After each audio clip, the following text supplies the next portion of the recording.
But Bob Lederer is somebody that I knew through the battles of the WBAI, that radio station which needs your support, but there's a lot of political battles going on. We were with Justice and Unity together.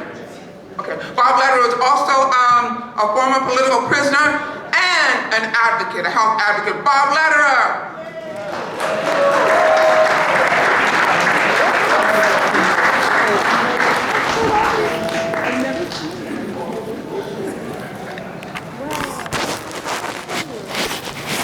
Well, isn't this really a beautiful evening? The coming together of so many revolutionary communities of resistance in all their beauty and all their different ways of self-expression. It's really been moving.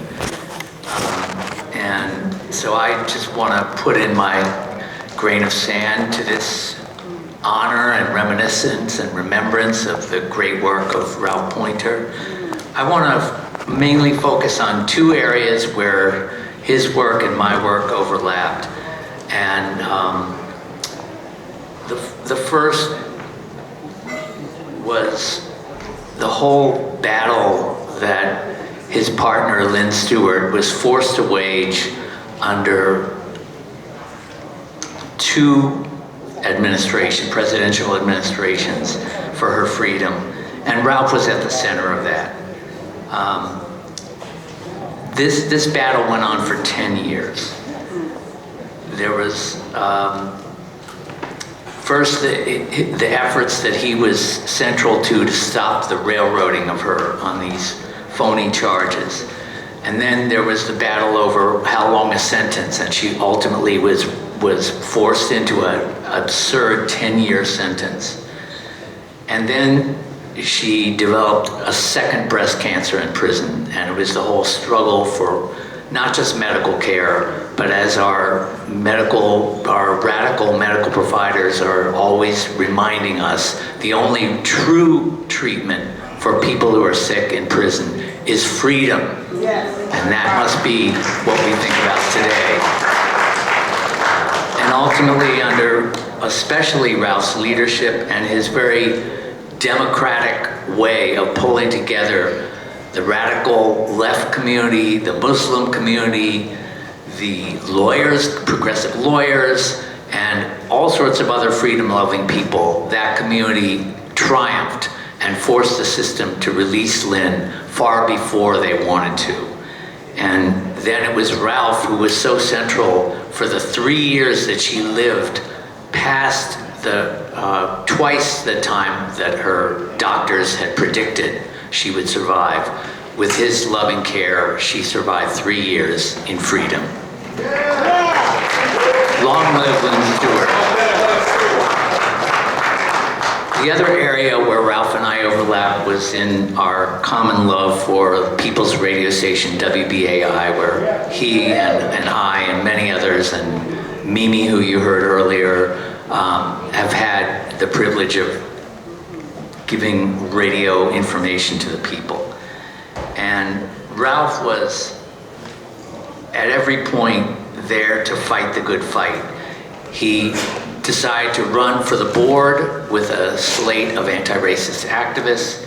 He eventually was elected to the Pacifica National Board, and at every point he was there to fight for financial viability to keep the station alive, but also to make sure that the voices of the voiceless, of communities, oppressed communities, were always given access to the microphone.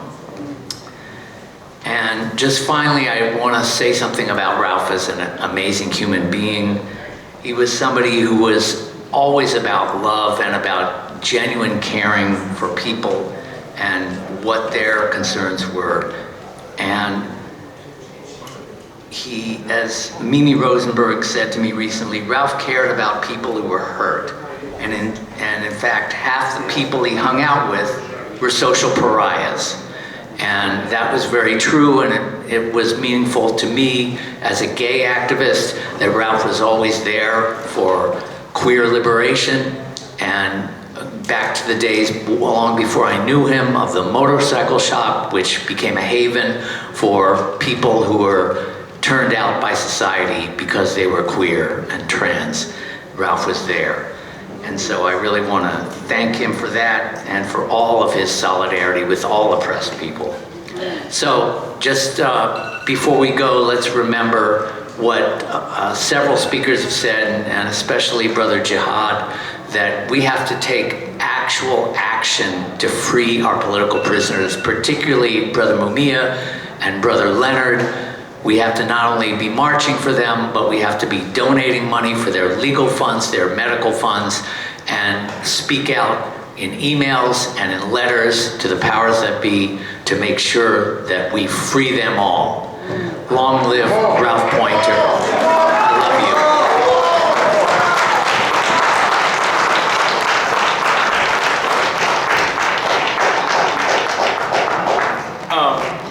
On that note about donations, this program has a lot of speakers, as you see, a lot of performers. But if you feel that it is time for you to depart, please do so, but not without paying a visit to the donation table so that you can make a donation, and they will tell you who to make the check out to if you need to write a check and cash and whatever else. So please make a donation at the table. The next speaker is a longtime supporter and lawyer for a lot of different people in the struggle, including Mumia Abu Jamal. His name is Bob Boyle. Bob Boyle, please come to the stage and be recognized for your work in this struggle.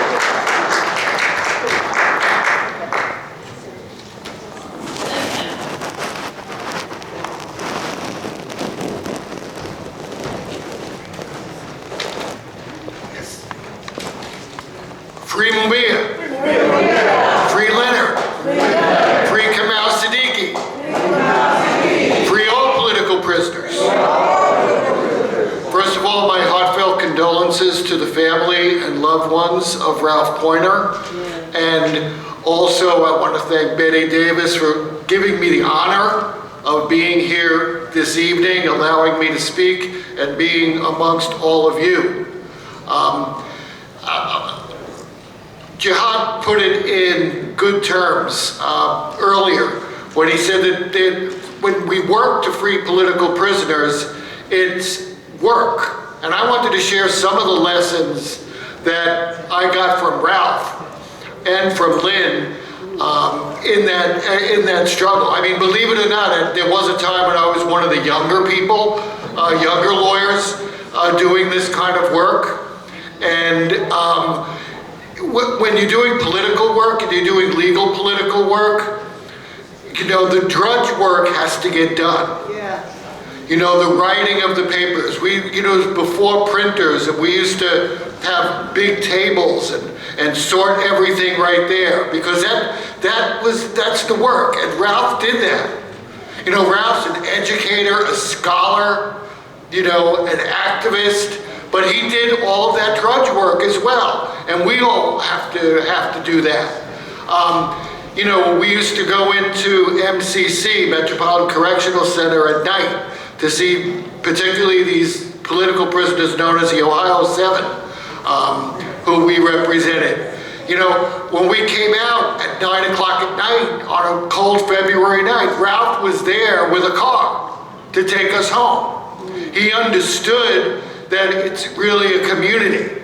And I'll always be grateful to him for that, because it's a lesson I learned.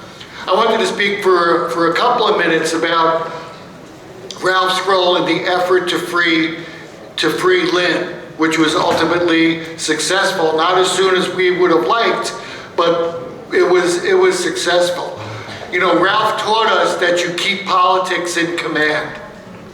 And for a while, the government was dangling Lynn's freedom, you know, and making, well, if she'd only would say something, not cooperation, if she would say something that, you know, we could have faith to let her out of prison. But, you know, we struggled, and sometimes the struggles we heeded. But Ralph was keeping politics in command, and Lynn was freed with his efforts, with all our efforts, Betty's efforts. with keeping those politics. So it is possible. And we just have to keep our eyes on the ball and keep those politics in command, because that's how we're going to free all of the political prisoners. So thank you, everybody. All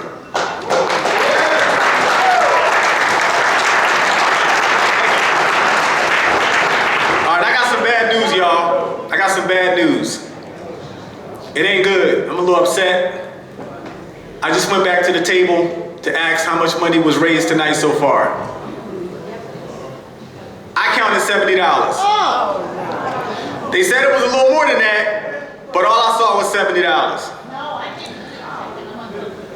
I didn't see the check. I saw cash, and it wasn't a lot. They said it was more than 70. I'm saying I saw what I saw, and it wasn't much. Please realize what this is about tonight, and that Ralph wanted us to raise funds for the Mumia campaign, and the goal today is $4,000. I think that we can get that number from 70 whatever up to 4,000, and I'd love to see it go past that. So just keep that in mind as we are here listening to all of these people talk about how much we love Ralph Poynter and the work that he did. Thank you.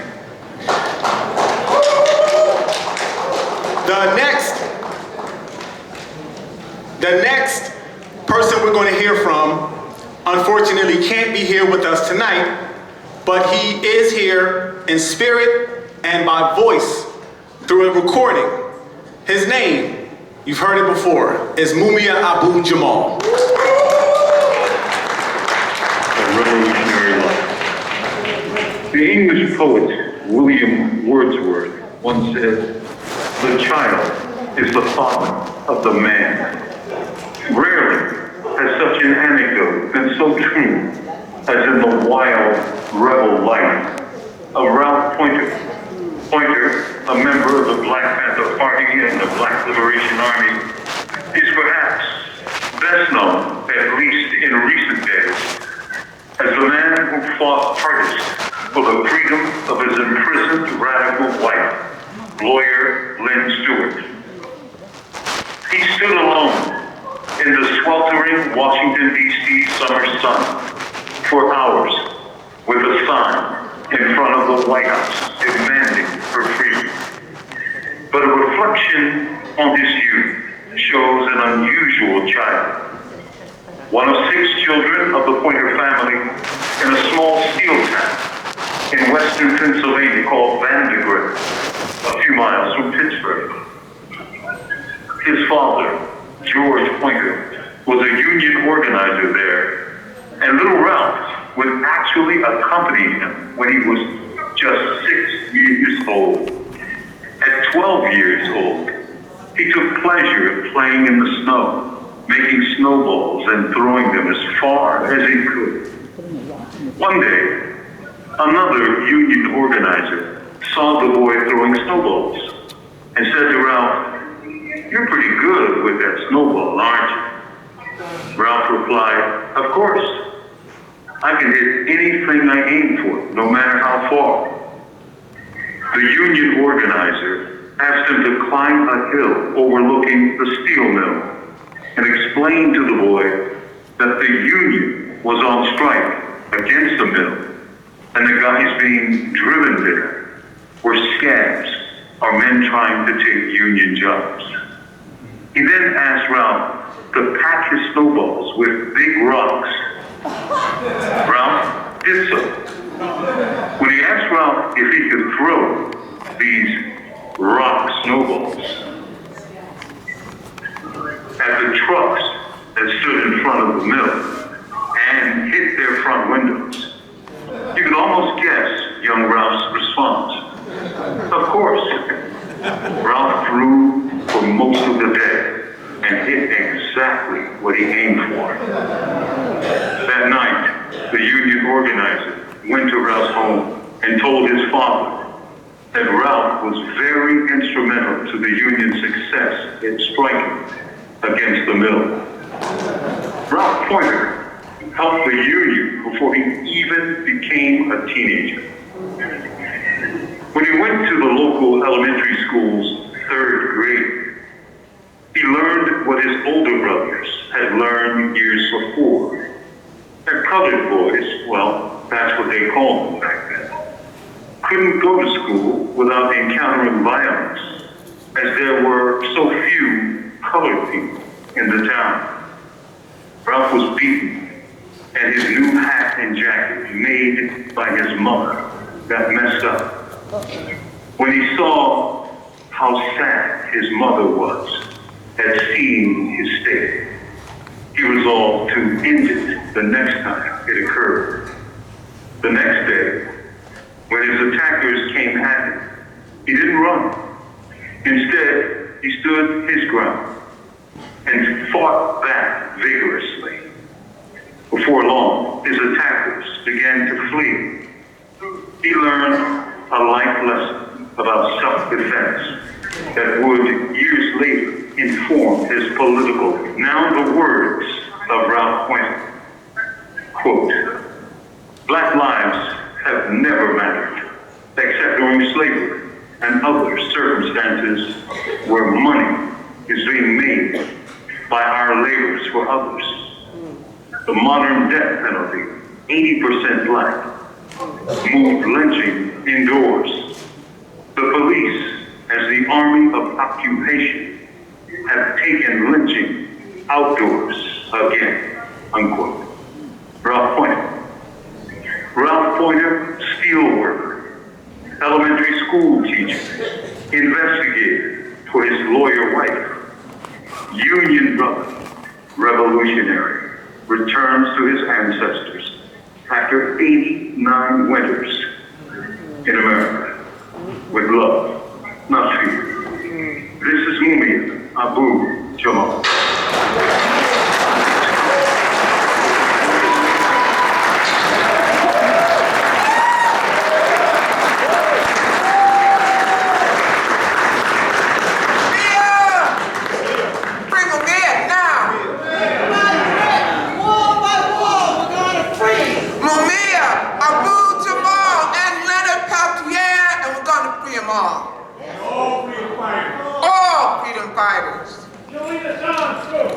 Yes.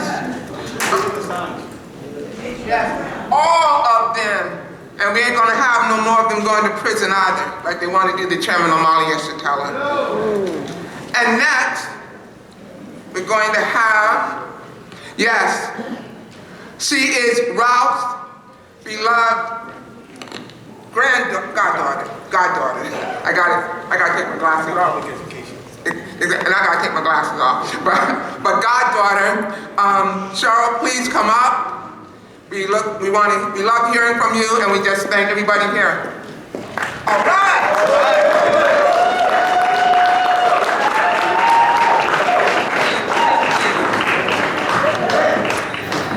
Greetings, peace and light.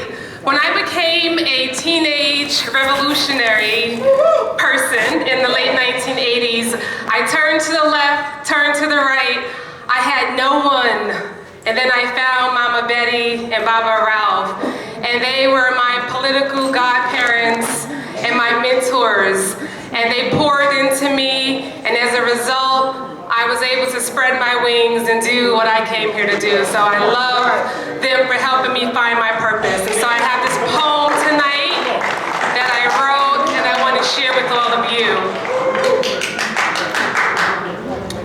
Let us be the light that we want to see in the world. That flicker of hope that outshines hopelessness. That high vibration of unconditional love that heals brokenness. Let us be the light that we want to see in the world. Although it's so much easier to just observe and complain, let us be that vibration of peace and harmony that shatters suffering and pain. For the challenges of life are not meant to break us or dim our light. With the right perception, they can fuel us and give us strength to take flight to a higher plane of existence where we vibrate joy so that we can be the light that we want to see in the world. That voice of optimism that silences pessimism, that ripple of positivity that overwhelms and drowns out negativity. Living the motto that I am my brother and sister's keeper, because I know that together we are stronger and separated we are weaker. I know. Being the light is much easier said than done, as long as we continue to believe in the illusion that we are individuals, not part of the one. Divine expression sourcing from the cosmic mind of our Creator manifesting as creation itself. Therein lies the key to open your third eye so that you can see that there is truly no I, just variations of we. Now, be the light that you want to see in the world, that you want to see in me. Thank you.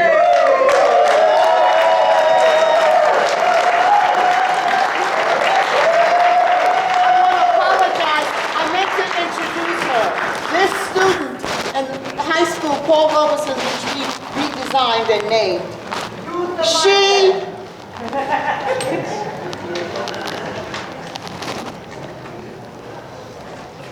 When the Central Board mandated the Holocaust curriculum, she said, wait a minute, which Holocaust are they talking about?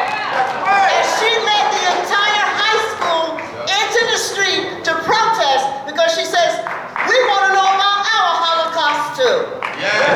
That's who she is. That's Florida also.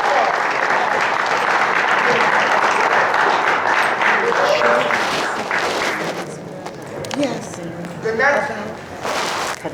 The next poet we're going to hear from is Steve Bloom with the Spirit of Mandela and the People's Senate. All right.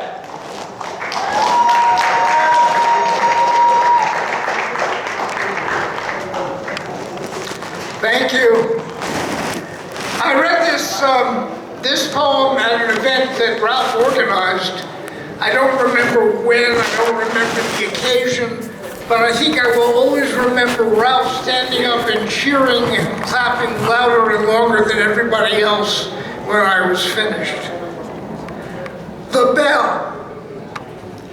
Listen as it reverberates for Sean 50 times. Once for every bullet propelled from a policeman's gun, then 50 times for how many others over so many years. Let our bell ring true. You'll find no justice here. Fatally flawed police work, but not criminal, Judge Arthur Cooperman proclaims.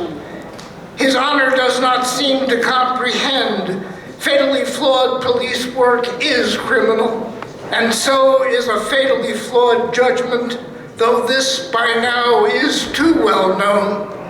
So I decide upon a proclamation of my own. Let our bell sound loud enough to call out 50 times 50 times 50, and even more.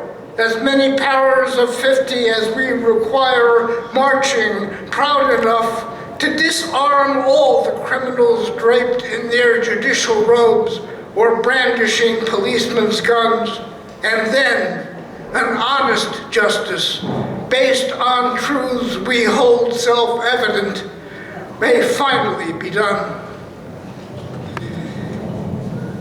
I'm going to do one more. I wrote this poem. Thank you. I wrote this poem 15 years ago. I might have written it yesterday. New Year, Gaza, 2008. 2009. Call out the names of the dead so that we may mourn.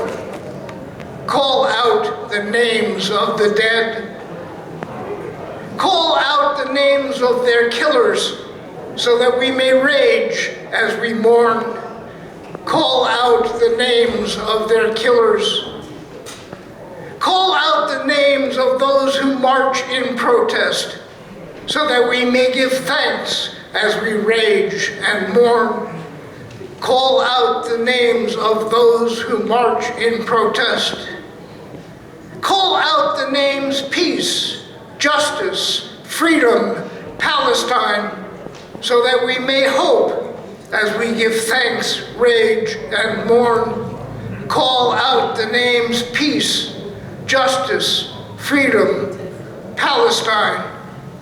And when the time has come to call out the names of all those who remain silent as we are calling out these names, let us pray that yours will not be among them. Thank you.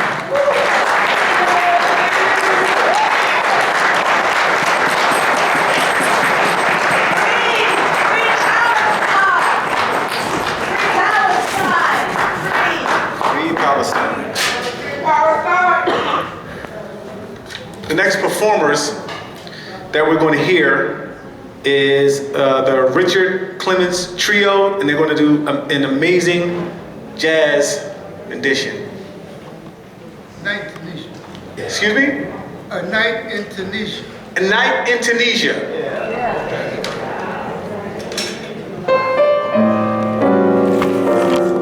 Some fundraising to do. We're going to have a couple people. We're in the church. We are in a church. We're going to have a couple people walk around with some baskets and be on the lookout for them as they're going to come through. And one of the people that's going to come around is King Downey. And okay, well, we're going to have one speaker, and then we'll let you know. All right, the next speaker that's coming up on the stage is a longtime housing advocate. And this person's name is Nellie Bailey. Nellie Bailey.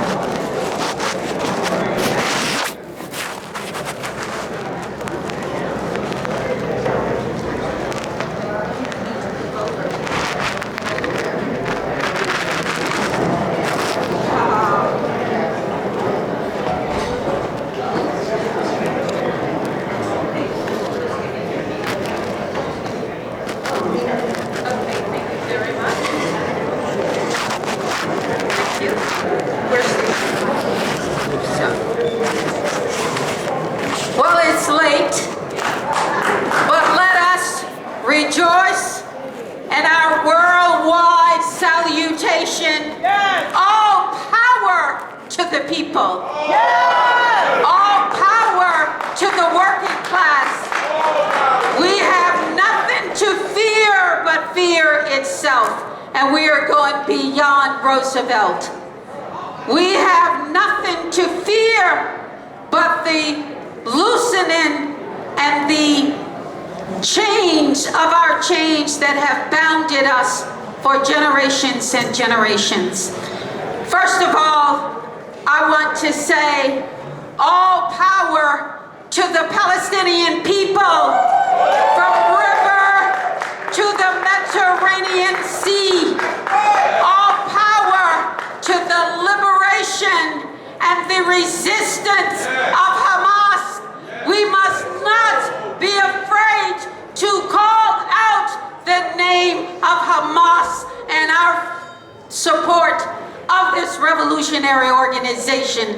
Because if you can't say Hamas, then don't tell me that you are for suspending the bombs that drown out the life of people in Gaza every single day. We must let go of our fear. The Biden administration which is really not the permanent government. And that permanent government is institutional. And what we must rejoice is the fact that the U.S. ruling class is on its way down. We are witnessing its demise. The sun rises in the east. And whether or not we want to debate imperialism, whether it's Russia or whether it's China, I say thank God that they are challenging U.S. empire, because we cannot do it alone. We need a worldwide struggle. Our chains are bound to the working class all over this world, and it is this working class that is rising up. We see it in Niger, we see it in Niger, we see Niger, the so-called junta, as Amy Goodman calls it, the Soros girl. We see them saying, as they said to the French, you gotta leave. And now they have commanded the U.S. to get out, and their drone base. The world is changing. These are exciting times for all of us, because we are witnessing for the first time a real challenge to the U.S. ruling class. $43 trillion in debt, and it is that debt that this country is paying interest on the interest of the debt. And I say all of this because I could talk to Ralph about all of this. I treasure those moments when I could talk with Ralph without fear, without someone looking over their shoulder, because are we saying the right thing? Is academia listening? Is Facebook, who is collaborating with the FBI every single day? Is the national surveillance state who is cooperating with the U.S. ruling class every day? And they have the goddamn nerve to tell us about TikTok when the U.S. ruling class has surveillance on us every single day, from Facebook to our telephone calls to our listening devices. That's what we are against, and that is what that is what we could discuss with Ralph. I hope that I would have had as long as the brothers, but I see that my shoulder is being pulled here. But these are tumultuous times, but the ruling class, U.S. imperialism, is on its way out. There is a new currency that is being born outside of the BRIC nations. We are witnessing a period in our lives that we will never see again for those of us in the twilight years of our existence. All power to the people, all power to the memory of Ralph Poynter. And Ralph, I want to thank you for every single moment and hour of conversation that you gave me, and the understanding we had about the demise of the U.S. ruling class. Long live resistance, long live revolutionary resistance in the spirit of Ralph Poynter, who among us walked tall, and there will never be enough. Let's hope there will be others like him, because he has made that all possible. Thank you so much, brothers and sisters.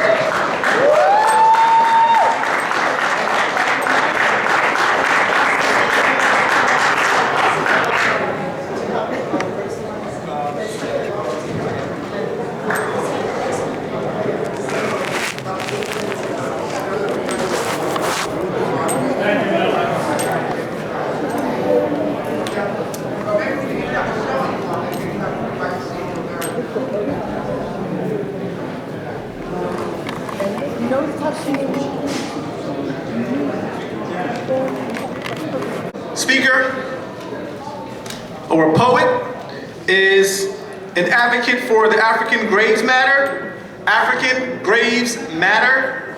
And that poet is Sister Nzinga.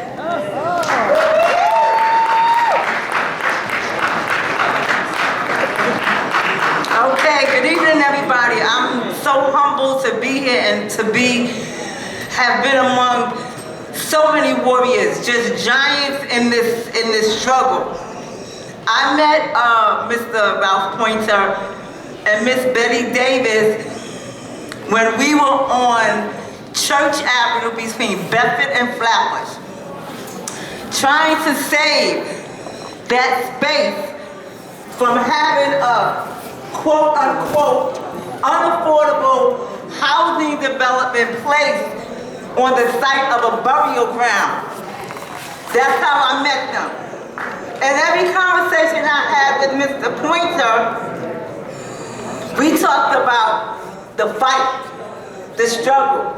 So my poem is entitled We Will, but I'm gonna need a little bit of audience participation. All right now, every time I say who will pick up the fight, all I need you to say is we will. Got that? Yeah. All right now, who will pick up the fight? We will. Who will pick up the fight? We will. Who will pick up the fight? We will. When we hear the cry, we will answer the call. When it's time to take a stand, we will rise and stand tall. We will continue the fight to end mass incarceration and the recent proliferation of black women in prison. We will fight to stop them from killing our black men, women, and children. We will fight to prevent the desecration of sacred African burial ground across this nation. And we will fight to the end to get our reparations.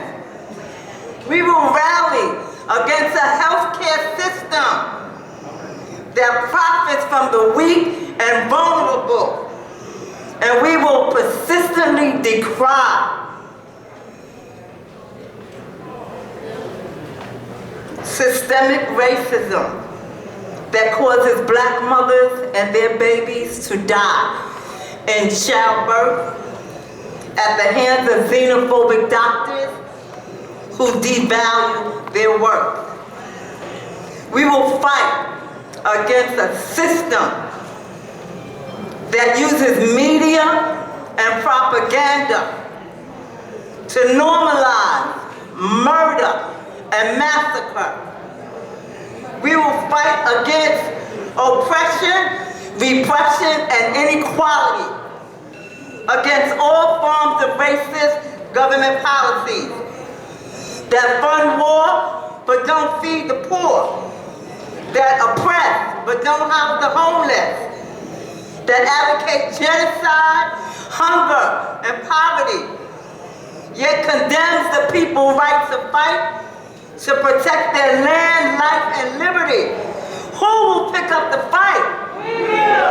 Who will pick up the fight? We will. Who will pick up the fight? We will. We will raise our voice against elected officials who defend subway vigilantes who kill innocent people, then use their influence to make their crimes seem legal. We will not support policymakers who publicly condemn immorality, then sign legislation that supports capitalism privately. We will turn a deaf ear to those who spew out senseless rhetoric, complete with lies, false promises, and bullshit.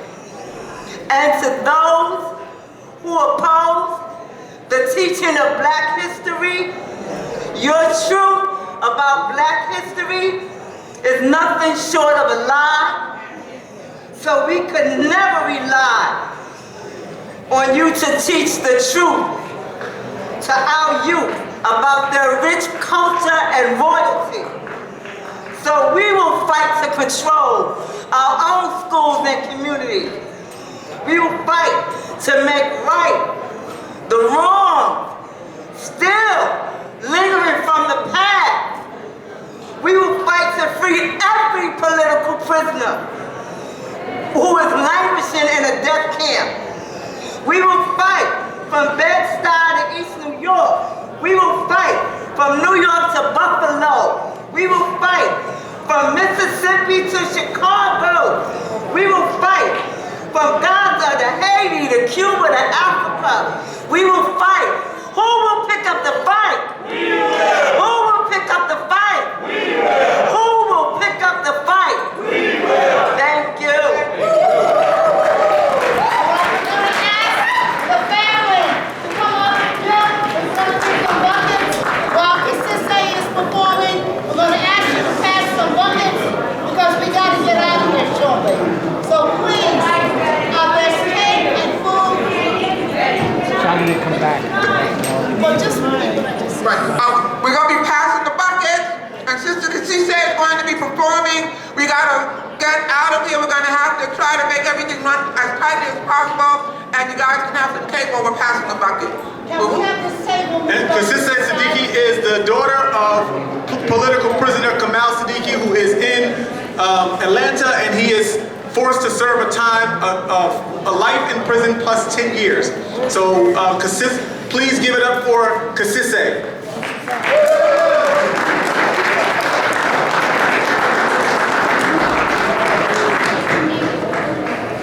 All power to the people. The last time I did a performance was in 2019. Sister Betty and Baba Ralph, were there, and I could hear Baba Ralph's voice in the background when I was talking, and he encouraged me, and I was able to perform in DC and just kept telling my story. So here it goes. I'm coming out of my mommy's womb. Mommy, why are you trembling? Daddy, I don't hear your voice. My father was wanted by the FBI the day I was born. In 1971 on October 9th. My mommy was so scared. She didn't know what to do. It was 1971. It was the year of the revolution will not be televised. I was a blah baby. Do y'all know what blah babies are? I didn't meet my daddy until 9 months later after my birth. My mom used to bring me to the Black Panther office in South Jamaica, Queens, with other comrades like John Thomas and Twyman Myers and Phyllis Pollock. It was Twyman Myers that named me Kisise. One day, my father showed up at the Black Panther Party office in Jamaica, Queens, because he was underground. And when my father saw me, of course he reached out to me, Kisise, I don't know my daddy, and I cried. And my comrade, my father's comrade, John Thomas, said, oh, Freddie, that baby don't even want you. But my father was determined to have a relationship with me.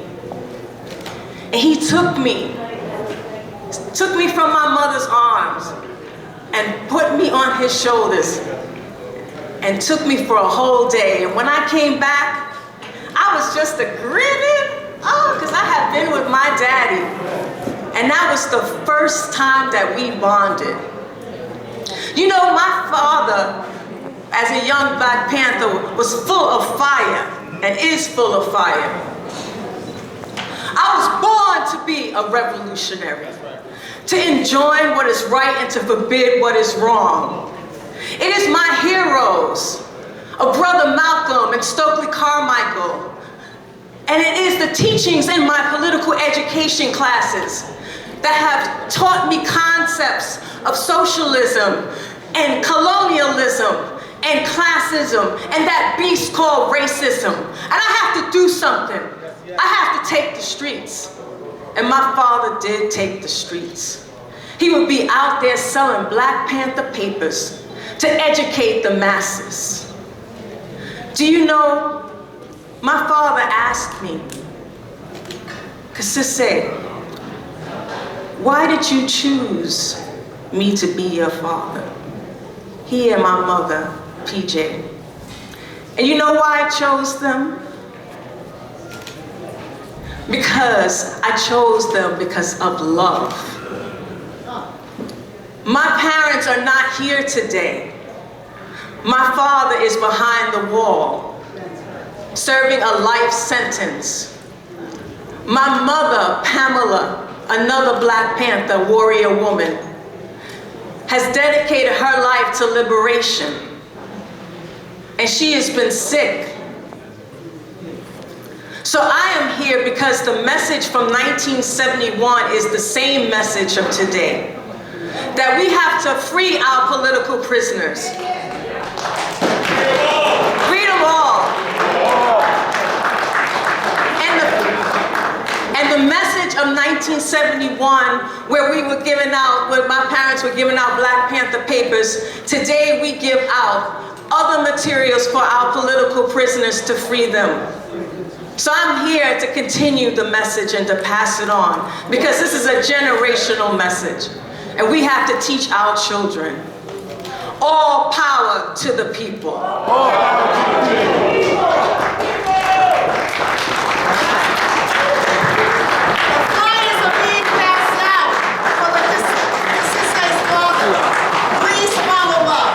And we're asking my goddaughters who are sitting in the back, please get a bucket from Bill. And if you can, we're asking you to put something in the bucket. Put something in the bucket. And we want you to start coming up and getting cake to take with you. There's empanadas in the back, get some napkins, and take them with you as well. And as you move and make your moves to the cake and to the empanadas, Asking Pam and Chairman Fred to come up. come on up. Chairman Fred Hampton Jr. is in the building. Have you seen Judas and the Black Messiah, where there's a depiction of his father and how he united the people in Chicago and around the country, and the punishment that he faced for doing that amazing work? His son is here today, Chairman Fred Hampton Jr., and also is here is Pam Africa, who has spearheaded the campaign to free Mumia Abu-Jamal, and her tireless, relentless fight continues. Put your hands together for Chairman Fred Hampton Jr. and Pam Africa.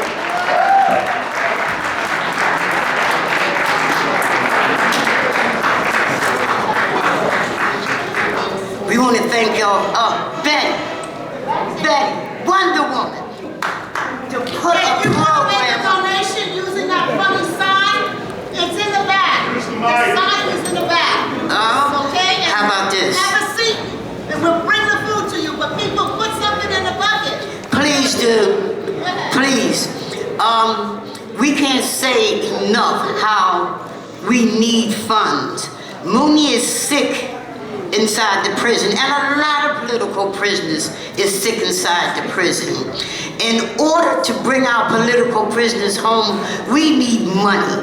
We need boots on the ground. We need people on the corners passing out information about what's going on. We need people to go inside these buildings, in the governor's office, yes, in his frickin' office, up in his face with information.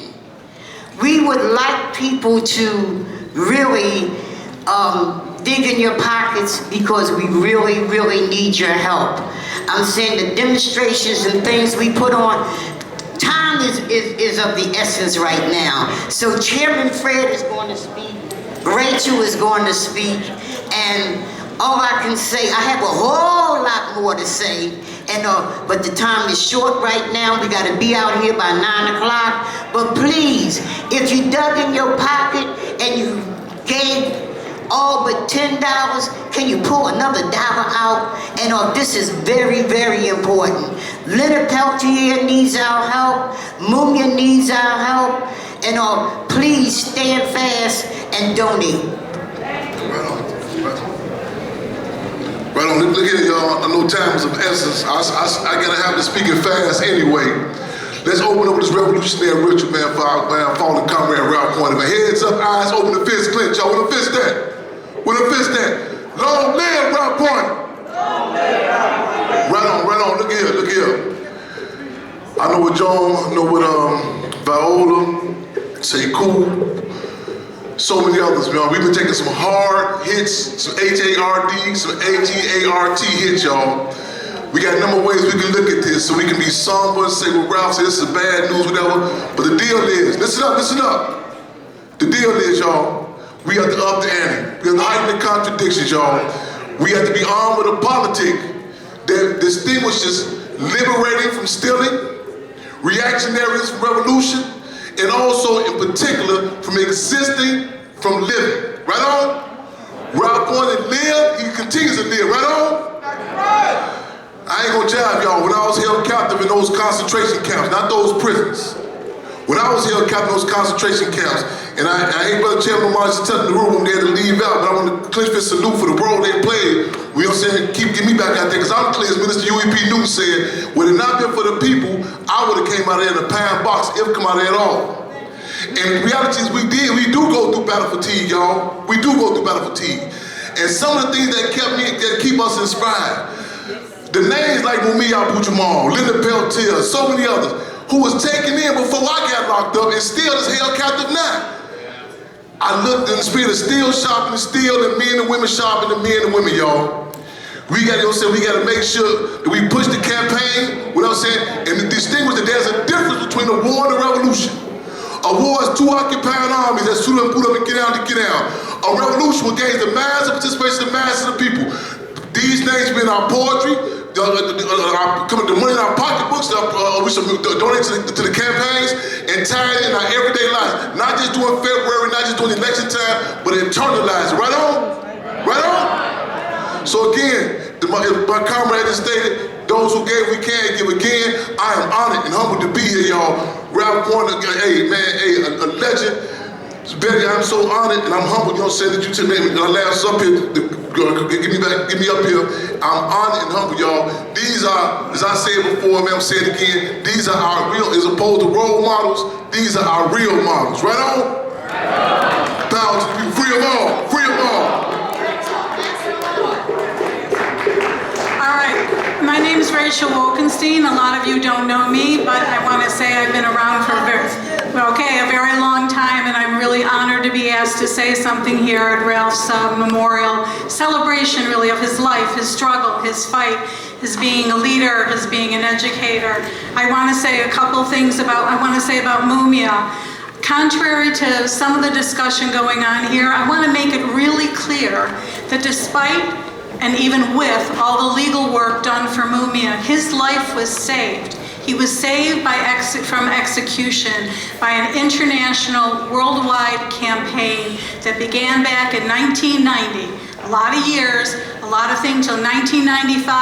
By 1995, there were millions of people all around the world fighting for Mumia, and that's what saved his life. That is what saved. So there is no reason to denigrate or to say we don't need mass movement. The problem is to build the mass movement. And Ralph was all about the organization and understanding what I call, from my political background, class struggle defense, which means using every single legal opportunity, aggressive legal work, with a political perspective, and understanding that while you seek help from everywhere and anyone, You can't count on the courts, the state, the politicians to provide the way forward. So that applies to everything, and it applies to fundraising. And it's not just about getting the lawyers and having the lawyers, because you need the right lawyer. Every lawyer is not interchangeable. Okay, I'm concluding right now by saying we need the money. We need the money for all the work that needs to be done to get class war prisoners out of prison. And our political prisoners here are class war prisoners. They're in prison because they have stood in opposition to the capitalist state, to racism, to imperialism. And with that, put your money in the basket for Mumia, for Leonard Peltier, and for other class war prisoners.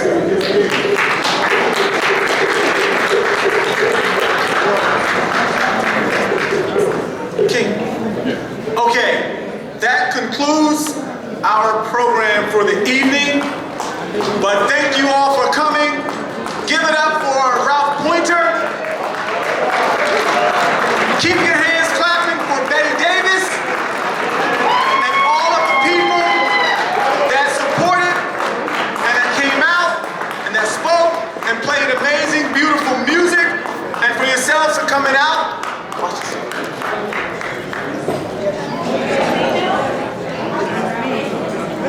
I want to correct something. You had a brother up here by the name of Larry Holmes. And I don't think you realize you were looking at the leader of the Workers' World Party. And when we talk about struggle and resistance, this is a brother who has fought the union fight. When we said Ralph threw that brick, they asked him, can you hit that truck? Well, Larry Holmes has been hitting that truck all his life.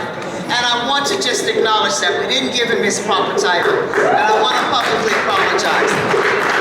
I also want to say, there's food in the back. I hope I can get one of my volunteers to put some napkins on the table. Ralph's godson, Jimmy Del Bella, could not make it. He had one of those electric cars. It ran out of charge. He was out in the Midwest, and he had to be towed, and he won't get here till tomorrow. But he paid for those empanadas in the back. So please, if there's any left, everybody get a napkin and have an empanada on him. Thank you. Hey, Mike, you got your wish? We got $4,521 in cash and checks, and that doesn't even count the digital and envelopes that people are going to mail in.